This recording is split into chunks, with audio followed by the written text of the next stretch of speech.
டேய், நீங்க என்ன எவ்வளவு வேணா கிண்டல் பண்ணுங்கடா, எவ்வளவு வேணா வதந்திய பரப்புங்கடா, ஆனா ஒரு செங்கல்லை கூட ஆட்ட முடியாது, அசைக்க முடியாது. ஏனென்றால் ஐஸ்வர்யா உள்ளமும் தனுஷ் உள்ளமும் இணைந்துதான் இருக்குது. எப்படின்னா, எல்லாருக்கும் ஹீரோ எம்ஜிஆர், சிவாஜி, ரஜினி, கமல். ஆனால் எனக்கு நீதானப்பா எப்பவுமே ஹீரோ. எனக்கு ஒரு வேலை கிடைக்குமா? ஆனா ஒருவர் என்னன்னா தன்னுடைய காதலியுடன் பகிரங்கமா கிரிக்கெட் போட்டிக்கு போறாரு, ஹோட்டலுக்கு போறாரு, ஸ்டார் ஹோட்டலுக்கு போறாரு, நட்சத்திர விடுதிக்கு போறாரு. ஆனால் இந்த ஒரு விஷயத்துல உலக நாயனை பாராட்டு. ஏன்னா கன்னடத்துக்காரங்க எல்லா பேரும் கன்னட வெறியர்கள் இந்த விஷயத்துல பார்த்திபனும் சீதாவும் அவ்வப்போது லேசாக உரசி கொண்டாலும் இன்னமும் ஒரு அருவருப்பாகவோ அசிங்கமாகவோ பேசிக் கொண்டதில்லை. எனக்கு தீப்பந்தம் போல என்னுடைய ரசிகர்கள் என் பின்னால் இருக்கிறார்கள். நீங்க எவ்வளவு வேணா வதந்தி பரப்புங்க, படம் வர்றதுக்கு ஒரு மாசத்துக்கு முன்னாலே வேணும் என்று சிலர் திட்டமிட்டு என் மீது வதந்தி பரப்புகிறார்கள். ஆறுதல் பெறுவது போல இருந்தது. அது மட்டுமல்ல, அடுத்து அந்த விழாவிலே தனுஷும் ஐஸ்வர்யாவும் பக்கத்துல அமர்ந்திருந்தார்கள். ஆனா இப்போ பலர் விவகாரத்துக்கு துடித்துக் கொண்டிருக்கிறார். இது யாத்ரா லிங்காவுக்கு மட்டும் இன்ப அதிர்ச்சி அல்ல, சூப்பர் ஸ்டார் ரஜினிகாந்துக்கும் அதிர்ச்சி, ரஜினிகாந்த் ரசிகர்களுக்கும் ஒரு இன்பம், அதே மாதிரி தனுஷ் ரசிகர்களுக்கும் இன்பம். பிரிந்திருப்பது போல தோன்றினாலும் யாத்ராவுக்காகவும் லிங்காவுக்காகவும் ஐஸ்வர்யாவும் தனுஷும் ஒருவரை ஒருவர் விமர்சித்துக் கொள்வதே இல்லை. ஏதோ விதி எங்களை பிரிச்சிட்டு எப்படி என்று சொல்கிறார் திருமதி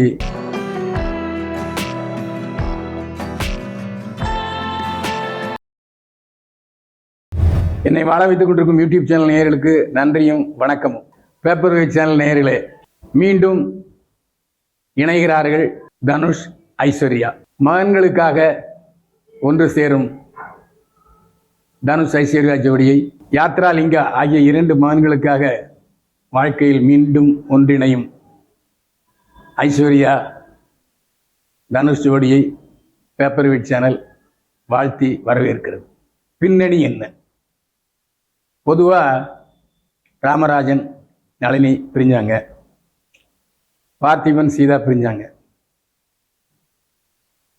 தங்களுடைய வாரிசுகளுடைய திருமணத்தில் மட்டும் சேர்ந்துக்கிட்டாங்க. ஆனால் நாங்கள் இப்போதும் நண்பர்களாகத்தான் இருப்போம் என்று 2 ஜோடியுமே சொல்கிறது. பார்த்திபனும் சீதாவும் அவ்வப்போது லேசாக உரசி கொண்டாலும் இன்னமும் ஒரு அருவருப்பாகவோ அசிங்கமாகவோ பேசிக்கொண்டதில்லை. என்னுடைய மிகச்சிறந்த கணவர் ராமராஜன், ஏதோ விதி எங்களை பிரிச்சிட்டு எப்படி என்று சொல்கிறார் திருமதி நளினி ராமராஜன். ஆனால் இப்போ பலர் விவகாரத்துக்கு துடித்துக் கொண்டிருக்கிறார்கள். ஆனால் ஒருவர் என்னன்னா தன்னுடைய காதலியுடன் பகிரங்கமாக கிரிக்கெட் போட்டிக்கு போறாரு, ஹோட்டலுக்கு போறாரு, ஸ்டார் ஹோட்டலுக்கு போறாரு, நட்சத்திர விடுதிக்கு போறாரு. அது கோர்ட்டில் இருக்கு. ஆனால் 3 ஆண்டுகளுக்கு முன்பு ஹைதராபாத்தில் உள்ள ஒரு ஹோட்டலில் வைத்து நடிகர் தனுஷும் அவருடைய மனைவி ஐஸ்வர்யாவும் நாங்கள் பிரிந்து விடுகிறோம் என்று அறிவித்தார்கள். அதுக்கப்புறம் கோர்ட்டுக்கும் இந்த வழக்கு போனது. ஆனாலும் இன்னமும் முடிவு வந்த பாடில்லை. ஏனென்றால் அவர்களுடைய உடல்தான் பிரிந்திருக்கிறதே தவிர ஐஸ்வர்யா உள்ளமும் தனுஷ் உள்ளமும் இணைந்துதான் இருக்குது. எப்படின்னா, அவர்களுக்கு 2 மகன்கள், யாத்ரா மற்றும் லிங்கா. இந்த 2 பேர் பள்ளிக்கூடங்களில் எப்பெல்லாம் விளையாட்டு போட்டிகளில் கலந்து கொள்கிறார்களோ அல்லது தேர்வுகளில் கலந்து கொள்கிறார்களோ அப்பெல்லாம் தனுஷும் செல்கிறார், ஐஸ்வர்யாவும் செல்கிறார். ஆக பிரிந்திருப்பது போல தோன்றினாலும் யாத்ராவுக்காகவும் லிங்காவுக்காகவும் ஐஸ்வர்யாவும் தனுஷும் ஒருவரை ஒருவர் விமர்சித்துக் கொள்வதே இல்லை. அதாவது தனுஷ் படம் வந்தால் வாழ்த்துவது, அதே போல் ஐஸ்வர்யா படம் வந்தால் வாழ்த்துவது என்றெல்லாம் இருவரும் இணைந்துதான் இருக்கிறார்கள். சமீபத்தில் இருவரும் நேரடியாக ஒன்றிணைந்து ஸ்டில்கள் வெளியிடப்பட்டன. யாத்ரா தன்னுடைய பள்ளி படிப்பு 12th ஸ்டாண்டர்டை முடிச்சிட்டார். அந்த 12th ஸ்டாண்டர்டை முடிக்கும்போது அது வெளிநாட்டு பள்ளிக்கூடம், சிபிஎஸ்சி, வெளிநாட்டில் உள்ள ஸ்டைல் பள்ளிக்கூடம். அதனால் அந்த ஸ்கூல் கோயிங் அவுட்டில் பட்டப்படிப்பு கொடுப்பாங்க, பட்டம் கொடுப்பாங்க. அந்த பட்டத்தை வாங்கி கொண்ட யாத்ரா தன்னுடைய இடது கரத்தில் அம்மா ஐஸ்வர்யாவையும் வலது கரத்தில் தனுஷையும் ஒன்றாக கட்டிப்பிடித்து ஆறுதல் பெறுவது போல இருந்தது. அது மட்டுமல்ல, அடுத்தது அந்த விழாவிலே தனுஷும் ஐஸ்வர்யாவும் பக்கத்தில் அமர்ந்திருந்தார்கள். இதுல இன்னும் ஒரு பக்கம் மேலே போய் ஐஸ்வர்யாவுடைய அப்பா சூப்பர் ஸ்டார் ரஜினிகாந்த், என்னுடைய பேரன் வாழ்க்கையில் இது ஒரு மைல்கல் என்று குறிப்பிட்டிருக்கிறார். அதாவது அப்பாவும் அம்மாவும் பிரிந்து விட்டது போல தோன்றினாலும், கணவனும் மனைவியும் பிரிந்து விட்டது போல தோன்றினாலும், உள்ளம் ஒன்றுதான் இருக்கிறது என்பதை மெய்ப்பித்திருக்கிறார்கள் தனுஷும் ஐஸ்வர்யாவும். இதை மற்றவர்களும் பின்பற்றி நடந்தால் நல்லது. ஏன்னா நாளைக்கு ஒரு காலத்தில் அந்த மகனுக்கு நல்லது எதுவும் நடக்கும்போதோ அல்லது திருமணம் நடக்கும்போதோ இவங்க அம்மாவும் அப்பாவும் பிரிஞ்சிட்டாங்க அப்படி என்று ஒரு அவச்சொல் வரும். அப்போ அவங்களுக்கு ஒரு பெரிய மன உளைச்சல் ஆகும். அந்த அடிப்படையில் மெல்ல மெல்ல, அதாவது எறும்பூர கல்லும் தேயும் என்கிற மாதிரி, யாத்ராவும் லிங்காவும் தன்னுடைய அப்பா அம்மா மனதை கரைத்து விட்டார்கள். இதன் காரணமாக பிரிந்திருந்தவர்கள் மீண்டும் இணைகிறார்கள். இது யாத்ரா லிங்காவுக்கு மட்டும் இன்ப அதிர்ச்சி அல்ல, சூப்பர் ஸ்டார் ரஜினிகாந்துக்கும் அதிர்ச்சி, ரஜினிகாந்த் ரசிகர்களுக்கும் ஒரு இன்பம், அதே மாதிரி தனுஷ் ரசிகர்களுக்கும் இன்பம். என்னன்னா, எந்த ஒரு ரசிகனும் தன்னுடைய அபிமான நடிகர் விவாகரத்து செய்வதை விரும்புவதே இல்லை. அதுக்கு தமிழ் படங்கள் ரொம்ப உதாரணமாக இருக்கு. உதாரணமாக சொல்லப்போனால், விவாகரத்து செய்த நடிகர்கள் யாருமே மீண்டும் சினிமாவில் மார்க்கெட்டை பிடித்ததில்லை. மாறாக விவாகரத்து செய்யப்பட்ட மனைவிகள் நல்ல நிலைக்கு வந்து விடுகிறார்கள். அது என்ன காரணம்னு தெரியல. அதேமாதிரி விவாகரத்து செய்த நடிகர்களை பெண்கள் விரும்புவதில்லை. அதனால் பெண்கள் அவங்களுக்கு தியேட்டர்களுக்கு வர்றதில்லை. கமலஹாசன் படம் ரஜினிகாந்தை விட குறைவாக, மிக குறைவாக வசூலை பெற்றதற்கு காரணமே இதுதான் காரணம். அது மட்டுமல்ல, சமீபத்தில் தனுஷ் ஒரு இன்ஸ்டாகிராமில் ஒரு பதிவு போட்டிருக்காரு.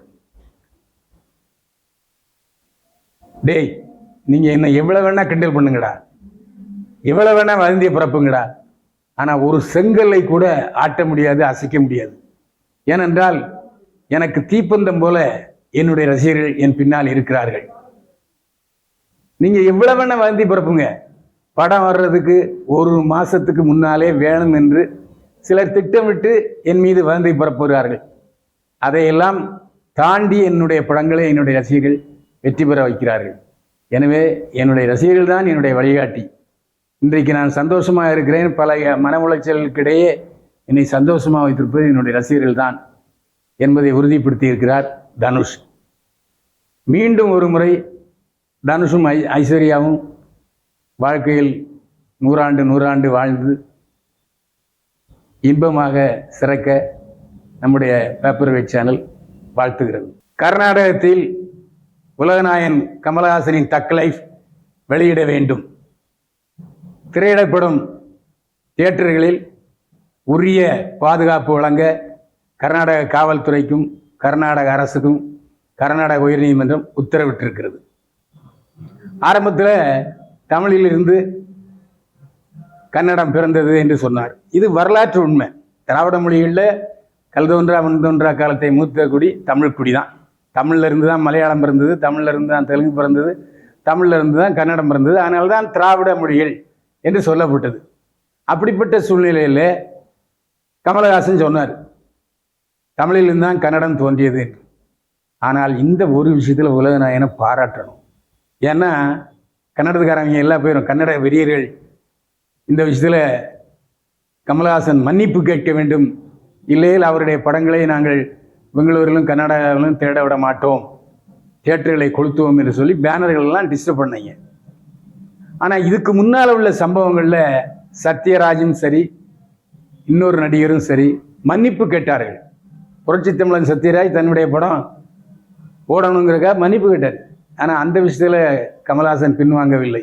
என்னுடைய படம் ஓடலைன்னா ஒரு 20 கோடி ரூபா நஷ்டம் வரும், பரவாயில்ல, நான் மேனேஜ் பண்ணிப்பேன், ஆனால் மன்னிப்பு கேட்க மாட்டேன் என்று சொன்னார்.